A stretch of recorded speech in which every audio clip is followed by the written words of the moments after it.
Life में ये मानना कि हम कमजोर है, ये गलत बात नहीं है। जब हम बोलते प्रभु हम नहीं कर पाएंगे, तभी बोलते ठीक है, मेरे सामर्थ्य से तुम कर पाओगे। जो मुझे बल प्रदान करता है उसकी सहायता से मैं कुछ भी कर सकता हूं। लेकिन जो भी कभी सेवकाई करता है उसका पहला तरीका क्या होता है? मैं अपने बल से कुछ भी कर सकता हूं। और मैंने यूहन्ना के बारे में बात की, पतरस के बारे में बात की, थोमा के बारे में बात की, मूसा के बारे में कई बार बात की है। हम सब देखेंगे, सब टूटे हुए पात्र थे।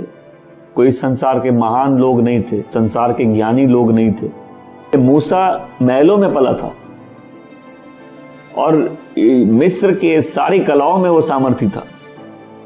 लेकिन जिस दिन प्रभु ने उसको बुलावट दी, उस दिन उससे टूटा कोई व्यक्ति नहीं होगा। इसलिए गवाही है कि उससे विनम्र कोई व्यक्ति न था। तो आप उस व्यक्ति को समझ सकते हैं कि कितना टूटा हुआ व्यक्ति होगा, जो कई बार अपनी इच्छा के बिना भी जाता है क्योंकि प्रभु चाहते हैं। प्रभु एक ऐसे स्थान में ले आते हैं जहां आदमी की अपनी इच्छा नहीं बचती। और वही बात प्रभु ने पतरस से पूछी, क्या तुम मुझे प्रेम करते हो? हाँ प्रभु। क्या तुम मुझे प्रेम करते हो? हाँ प्रभु। क्या तुम मुझे प्रेम करते हो? हाँ प्रभु। तो कहते ठीक है, जवानी में तुम जहां चाहते थे चले जाते थे। एक ऐसा समय आएगा तुम्हें बांध के वहां ले जाया जाएगा मेरी खातिर, जहां तुम जाना नहीं चाहते। तू जैसे बोलेगा मैं वैसी तेरी सेवा करूंगा। इसके लिए बहुत टूटना पड़ता है। तो कई बार साधारण चीजों में असाधारण चीजें रहती हैं। हमको चाहिए प्रभु मैं साधारण व्यक्ति हूं, मुझे इस्तेमाल करिए। नहीं, प्रभु साधारण व्यक्ति में अपनी असाधारण कृपा प्रकट करिए।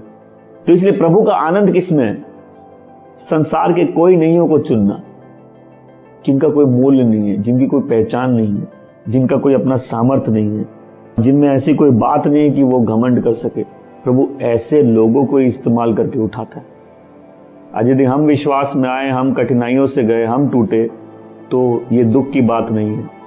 और देखिए, यह व्यक्ति पौलुस जो पिछले 2000 साल से कलीसिया को प्रभावित कर रहे, जिसके ज्ञान से, जिसकी मेहनत से, जिसके कठोर परिश्रम से, जिनकी चिट्ठियों के भार से आज तक लोग प्रभावित हो रहे हैं, वो अपने बारे में क्या बोल रहे हैं?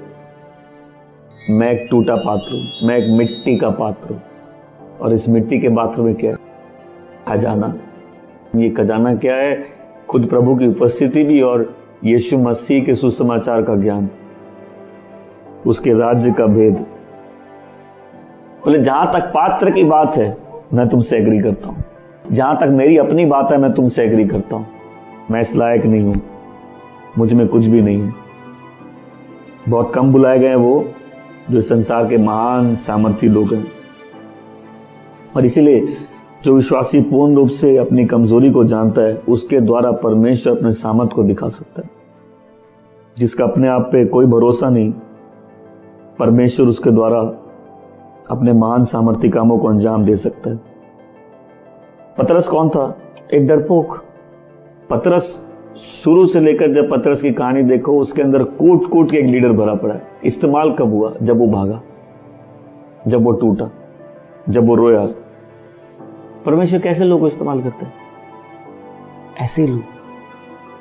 और इसीलिए आज कोई जान सकता है प्रभु मुझे व्यक्तिगत रूप में मुझे लेके चल रहे हैं, और मैं जीवन में ऐसी परिस्थितियों में जहां किसी बात पे घमंड नहीं कर सकता, तो मैं बोलूंगा हम सब सही स्थान पे पहुंच रहे हैं, जहां परमेश्वर की महिमा इस पात्रों में दिखने लगेगी। टूटना बहुत कठिन है, लेकिन एक मिट्टी के पात्र के लिए टूटना बहुत आसान है। तो जहां मारो खाली टूटता ही है। तो उसको समझ में आता कि हम सही में किसी लायक नहीं हैं, तो फिर समझ में आता है कि तो अनुग्रह है। आज कोई अपने आप को पूर्ण रूप से अनुग्रह के हवाले कर सकता है।